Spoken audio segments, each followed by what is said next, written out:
So this is the air timer. What you do is turn the timer to the set amount of Turn it on. Go down. You're able to fill your tire. It's got a gauge on it. That's simple. This is the car wash. You have two functions. You have soap and rinse. Select your function. Usually start with soap. Push to start.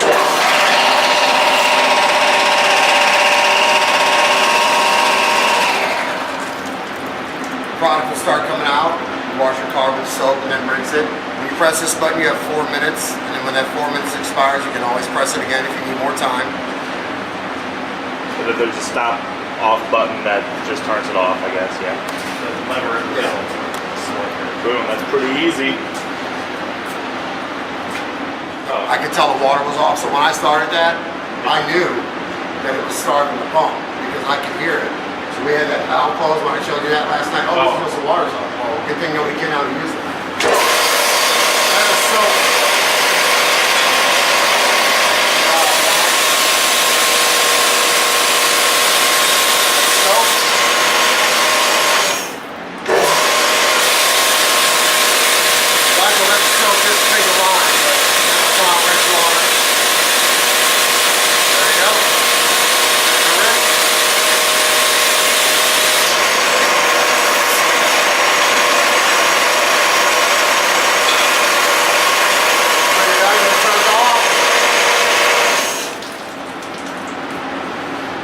Makes the whole garage smell nice. It's still a little strong too. Yeah, I had to try. I had to fill it up with chemicals and whatnot. You don't want to give them too little, but you don't want to. You don't want to go through a 5-gallon bucket every month. Alright, so let's get in here and figure out what to do to change chemicals and all this good stuff over this way. Okay, so the chemical is very simple. It's just this 5-gallon bucket. High pressure eucalyptus lid soap is what we use. It's a product you can order from DNS.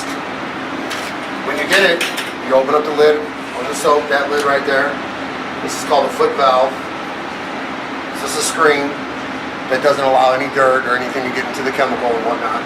And so you just switch on your bucket, put that back in, and you're ready to go. The soap is delivered here through this hydrominder. So when the water is filling up, it pulls the product in with it. Soap comes from this tank, rinse water comes from this tank. These are controls that a technician should worry about. So you really shouldn't have anything to do with that. There is a reset button on that motor starter right there. If it ever does come to somebody on the phone, a maintenance guy, who's kind of trained in how to, work on stuff like this. Sometimes that could trip depending on scenarios or whatnot. That could be a simple fix for a thing. This is the actual pump. This is the oil change right here. So the oil should be changed, depending on usage, but maybe once a year or so. You just unscrew this, let the oil drain out, which is in this cavity of the pump right here. And then you open this to fill it up. And that has to be changed with cat oil. So this is a cat pump. It has a special oil that goes with it. And you can order that from DNS also. So That's pretty much like changing your car oil. and then if your soap is not, if you want more or if you want less soap product, there is this dial right here. It's a needle valve that you can turn in to decrease the amount of soap and screw out to increase the amount of soap that comes out. It's just this little needle valve right here. You can see it coming from the soap tank, which has got the soap valve. I have these Clamps. no.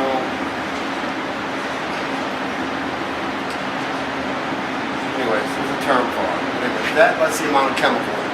Those can also be changed too, and they're inside here, the extra ones. You can go bigger or smaller. That's something you'd probably have us do, like titrate your chemical or something like. You probably just give us a call real quick and say, hey, I got too much soap coming out, or I don't have enough soap coming out. First thing we're gonna say is, we'll check your bucket. Are you pulling chemical? Is there green in this line? Is there chemical pulling through here? on a simple check on that, you can watch it pull right through that line. You can see it suck that chemical in. That's a Venturi right there. That'll suck that chemical in with the water. So then, if that's all good, you say that's all good, then we'll go to the needle valve. And then if, depending on more or less soap, if we can't get the desired amount there, there's always that Replacing the meter. right metering tip. Thank you. All right. So Now there's a fuse on your electrical panel there. that's Is just to that protect the transformer. If that goes, call a technician. Okay. That never. something serious? Yeah, that never goes. Okay. Right. There's been a surge or a short, direct short somewhere, past, past our, and if that happens, I would just turn off this disconnect and give us a call. Okay.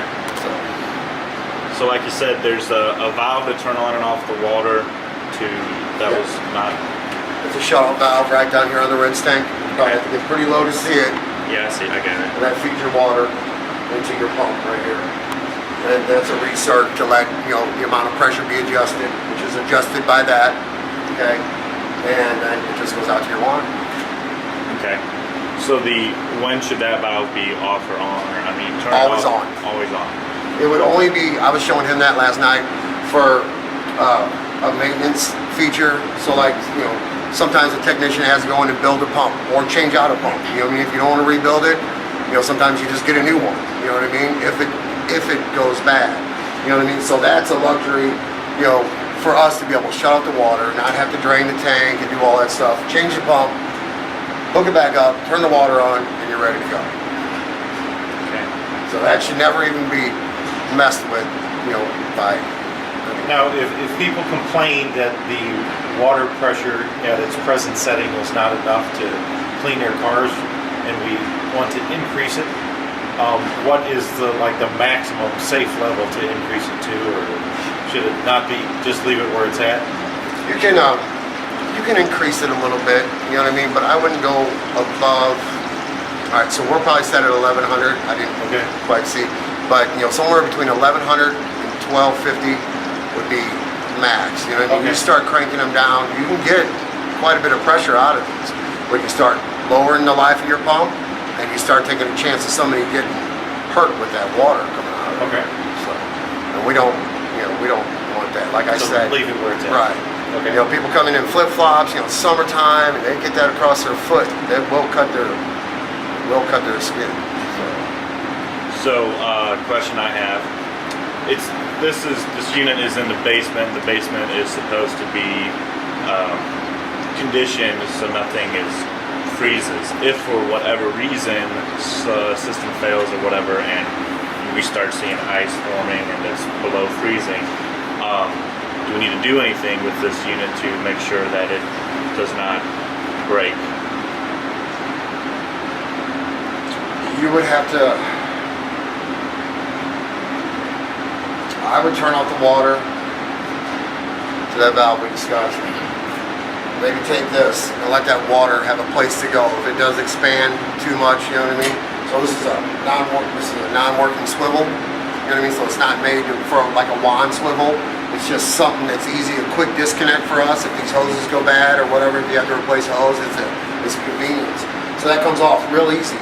And you just pull that apart, let that water drain onto the floor. You know what I mean? And make sure you take it out of operation, because somebody will come down and hit that button and try and run it dry.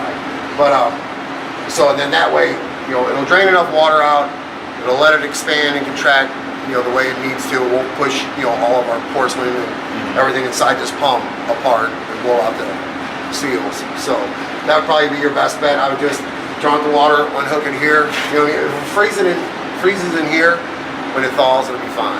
You know what I mean? It's here if the water freezes, and once it pushes that pump apart. But if you give it an outlet, it'll usually find the easiest path. And I don't think it'll ever really come to that. I don't. We're I down can in the feel it. basement, and even with big holes in the up above, with cold air flowing down, it was never cold enough to create ice down here. Well, it's definitely we're at a 40-degree differential probably from outside. It's what, maybe about 30. It's probably 50 degrees at least down here. It might even be a 30-degree differential. So if you're gonna get down to 10 for a week, you know, I don't even think you'd have a problem here, you know. There's a makeup air unit down here that'll kick on and It's heat cold. the whole garage space. Yeah, so I think you'll be fine as far as freezing. I thought that yesterday. I didn't see any problem with that didn't even raise a concern, you know, Okay. in my mind. So, All right. We And have- so far as, is that everything on this? Okay. The vacuum, what is there, that runs on the same timing setup as the pump here? yep, same Okay. kind of IDX timer, right there. Okay, so you push the start, hold the stop, Can and you it'll say that- last can 4 you say minutes. that one more time to the camera? You push the start and Push the hold start. it. It says right there, press the start. And then over here, if you want to stop it, you can either let the time run out, which is about 4 minutes, or you can hold the button, it's a hold it to stop. And that'll recycle the timer, and then you'll get another 4 minutes the next time you press it. The only thing I can think of is simple stuff like this. You got to remember that these are reverse threads. Okay. So if this gets clogged up, thing, just pull that off there. Righty loosey, Make sure lefty it's- tighty. Yeah. Righty loosey, lefty tighty. It's exactly the opposite, so it takes me a minute to remember myself.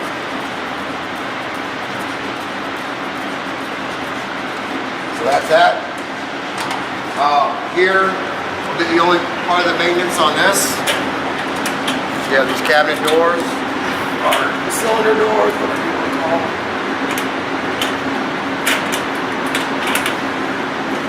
That's the main one down here, is the clean out bucket. That needs to be changed and emptied, you know, depending upon use. You know, at least check it, you know, once every 2 weeks at least. You know what I mean? Depending on usage. Now, if you're getting used like you think you might get used, like a car wash, we do ours weekly. I own a car wash myself. We do ours every week. We shake these bags and clean this out. So you can find diamond all that rings. does is suck into those bags. Right. But then they drop down into the pan. All the heavy stuff drops into here, and then you'll get all the dust and the hair that'll eventually stick to these bags once it gets used enough. And then you just shake it out, and it falls to the bottom, and you... And then you just empty that into a trash Yeah, can. and these can be removed. Yeah, just empty that right into the trash can. These can be removed and replaced or cleaned. You know, like I said, you can run them through a wash machine. So it's just held on there with that zip tie. And down here,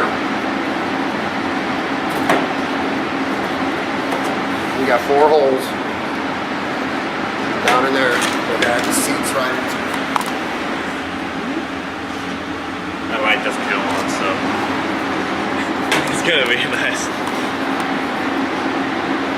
So then it just goes right back in there, and you hook it up at the top, and then it filters. You know, that's so everything doesn't come out the top. You know, it stops all that. If you didn't do the vacuums like that, you'd have a garage full of dust and probably some angry. Well, you got a car wash right there, so they might not be so.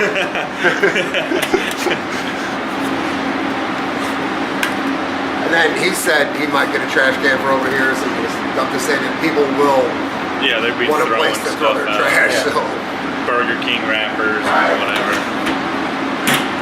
usually it's my parking lot. But All right.